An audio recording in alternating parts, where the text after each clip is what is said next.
My dear viewers, I would like you to welcome to the continuation of our topic known as tenses, and today I'm going to present to you the present tense, that is number 2. We have finished the first part that was past tense. Now today I'm going to present to you present tense. What is the present tense? Is the type of tense which expresses the verb or action in the time which is currently present. This means the tense in this or the verb in this tense is expressed or is expressing the action which is currently happening. The tense is sensitive to the singular and the plural of the subject. It means that under this present tense, we must deal with the singularity and the plurality of a subject, whereby that one should have the relationship with an auxiliary verb which follows after them. Therefore, the tense has one-to-one relationships between verb and the subject. Now, the indicators of this tense generally are the word always, usually, normally, everyday, daily, and now.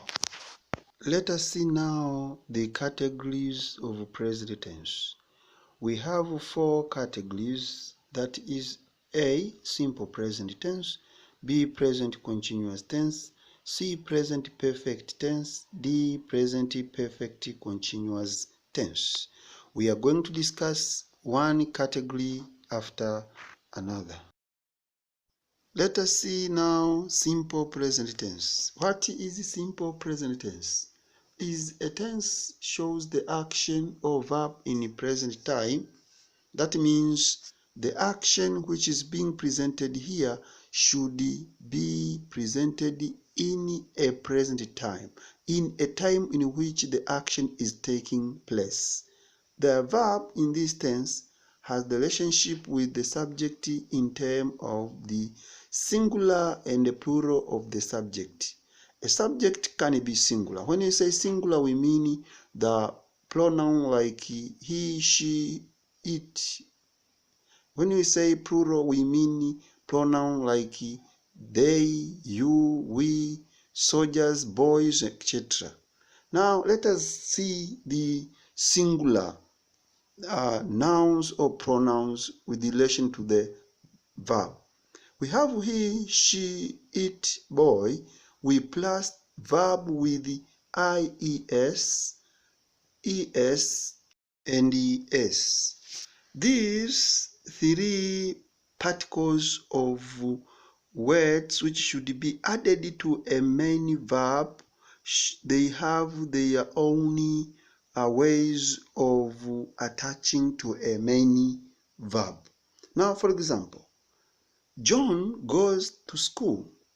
The verb here is go, which has been added with the es. That's why it is pronounced as goes.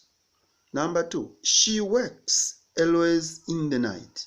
Here, the verb is work. Now we have added s at the end of the word. That is read as she works always in the night. Number 3, it walks quickly every day. Okay, let us see the formula. Formula here, we have any for nouns like boys, girls, dog, Ali, Anna, and the like. P for pronouns like she, he, it, they, we, I, and the like. Now we plus verb with the ies, es, and s plus other words. Every verb has the ability of carrying the ending suffix. When we say suffix here, we mean the particles which are ies, es, and s, which are being added to the end of a verb. Thus I say every verb has its ability of carrying these particles. Don't think that any particle can be attached to any word without following the behavior and the ability of a word. Now, study carefully the following words. The word go. The word go now, if you observe well, has been given a suffix es at the end of it. Why? Study carefully this word. The word go is ending with the O sound, that is the vowel sound. But before that vowel sound, there is G. Now, when you meet words which ends with the R sounds or O vowels, please automatically it is added with the ES.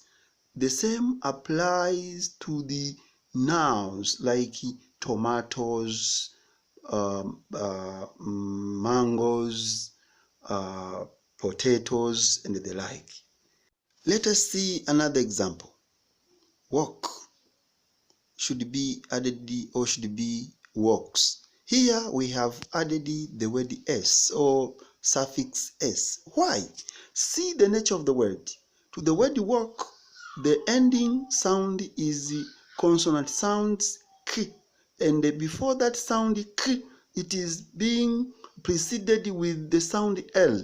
Therefore, to the words which are ending with the consonant sounds, you must put the word s or the suffix s. That's why I say words like this one are like work, works, walk, walks. Another is cry. Cry is the word which is formed by consonant sounds. We have C, R, Y. Now, when you meet a word which ends with the Y sound, and before it is preceded with the consonant sounds, like that one R, make sure that the suffix which should be added there is IES, like to the word cry should be cries, and the word fly should be flies. The same applies to other words in terms of nouns. They have the same features. Now let us see the word pay. Pay is also ended with the sound Y, but before it there is a vowel sound R. Now these words of this nature should be given the suffix S. Do you see now we have the word cry, pay, and fly.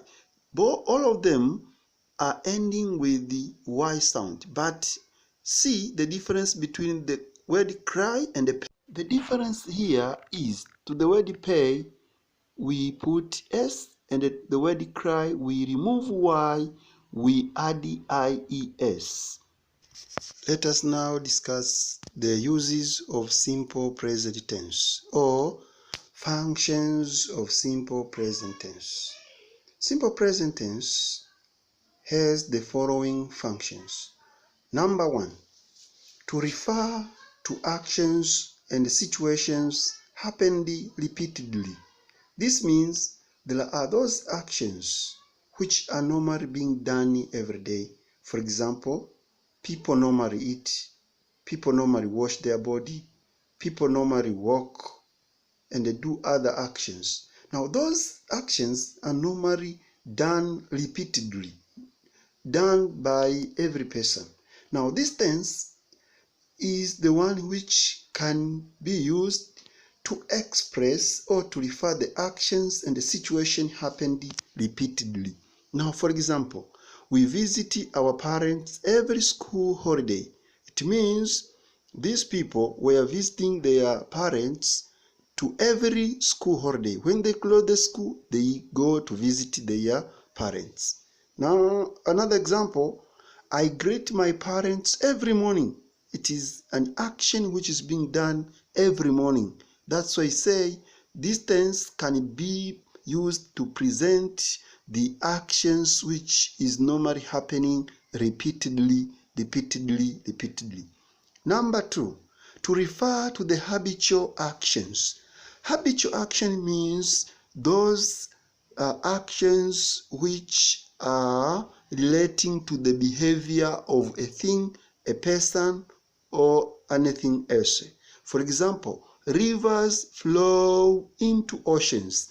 The action of flowing of the rivers is the habit of the river, is the thing which is being done by the river.